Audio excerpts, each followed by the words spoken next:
Predictive Recoil is finally a feature in Call of Duty, as you have likely heard by now. If not, all it means is that every time you hold down the trigger on a full auto weapon, it will follow the same recoil pattern every time, with some variance mixed in, but it is far less random than what we had before, where you never know, a gun could kick up and to the left or to the right or bounce around and be impossible to reliably control other than pulling down and hoping for the best. Any removal of randomness is a good idea in my book. That increases the skill ceiling by allowing the most experienced players to better control the recoil of their weapons. I figured it might be interesting to go through every weapon and take a look at the pattern. This may not be the most useful information because it is a beta and any of this could change, but I assume the magnitude of the recoil is what will be frequently adjusted. I expect most of the patterns will stay, but if not, at the very least this can serve as a PSA for anyone who still doesn't know about how this works, and we'll also be testing out the grip on everything to see how good it is, because you never know with COD. Sometimes they make it a great attachment, sometimes it's practically a placebo. Starting off with the SMGs because they have easy to notice patterns, and sorry for the kind of weird location in the back of Seaside. It was a nightmare to find a decent flat-ish spot to do wall testing. Some surfaces don't leave bullet holes, and I needed a decent amount of range, and you always got people coming to kill you, the pain of no private matches. But here's the MX-9, you can see that it has an easy to remember pattern. It will always go up and to the right about 45 degrees, so try to pull down and to the left.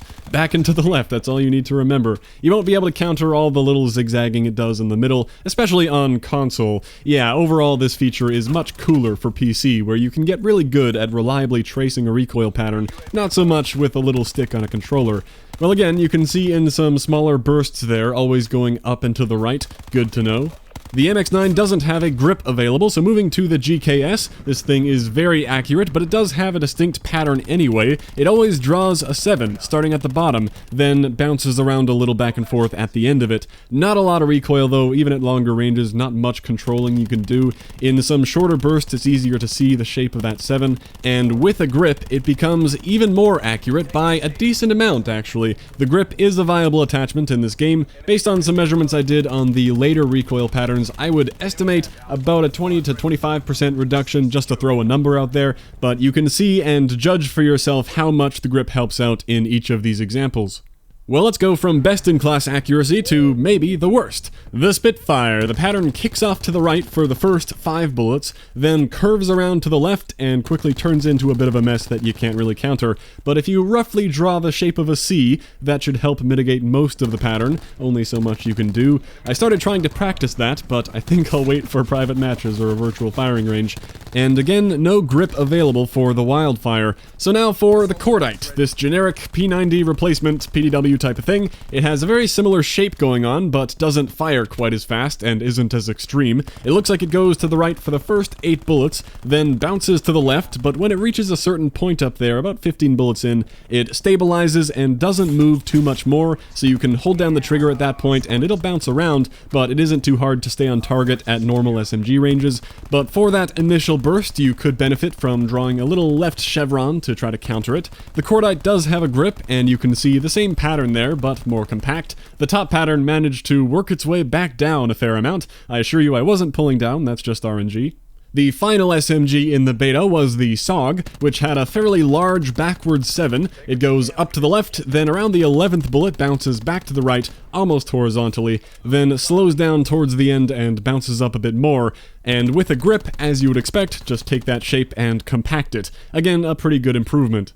Moving on to the assault rifle category, and starting with the ICR, there isn't a whole lot to talk about here. It doesn't have much recoil, and you're just going to want to pull down a little bit. And with the grip attached, it gets even smaller, but maybe not worth the attachment point. It already was very accurate. The KN-57 has a very unique pattern. It starts off going to the right a little, then around the 14th bullet it does a quick swing down to the left and then back up, hangs out there for a while, then cuts across back to the right, drawing a bit of a triangle in the end. It moves quickly, so countering it would be very difficult. It's a better idea to just keep in mind that you'll be a lot more accurate if you fire in bursts of 10 or so you only ever have to deal with that very mild initial recoil and not the whole weird triangle. But with a grip on, it gets tight enough so that you could forget about the pattern entirely and spray at people and you'll be fine.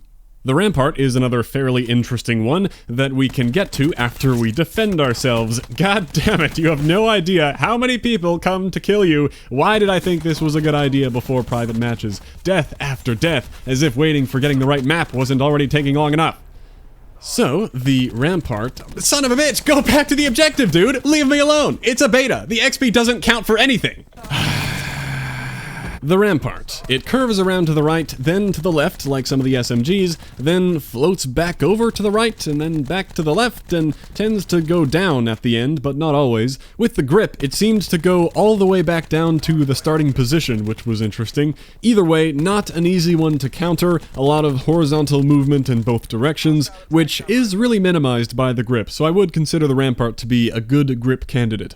The Vapr is much more straightforward. It goes up and to the left a bit, then eventually seems to do a little loop, and then continues to the left. Not that easy to counter, but this is another good one to burst 12 to 15 at a time to try to avoid the loop and the extra horizontal movement. That way you only have to pull down and to the right a little bit.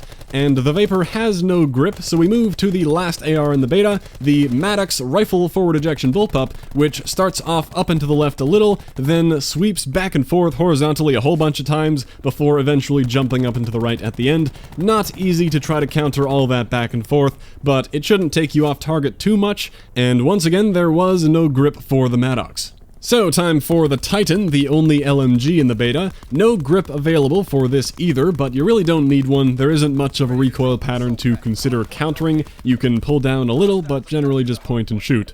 And same goes for the remainder of the weapons in the beta, all of which are not fully automatic. There's the Auger, which bounces around a lot visually, but every bullet goes in pretty much the same place. Even at longer ranges, it doesn't look too much different. The ABR is the only tactical rifle with a grip. You can see the side-to-side comparison between those. It will tighten up your burst a little. Then there's the Swordfish, which is plenty accurate on its own. In the pistol category, you have the Strife semi-auto, which is mostly vertical, and the Mozu revolver, which, if spammed, just sprays around randomly, looks a bit like a shotgun spread, which is the perfect segue into the final two weapons, the shotguns. Of course, there's no recoil pattern to show, and it looks like there are no predictive spread patterns in this game. The pellets appear to be random every time. Here's the MOG 12 firing 8 pellets per shot. You might think, well, obviously the pellets wouldn't go in the same place every time, but I wasn't going to rule it out. I know CSGO a little while ago had an update that made the shotguns have predictive spread patterns.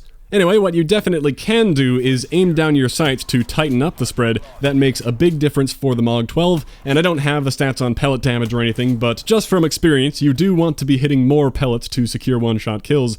Then there's the SG-12, this semi-auto AA-12, firing 6 pellets per shot. If this doesn't get a full auto operator mod in the full game, I don't know what to say. Aiming does appear to tighten it up as well, but not to the same extent as the MOG.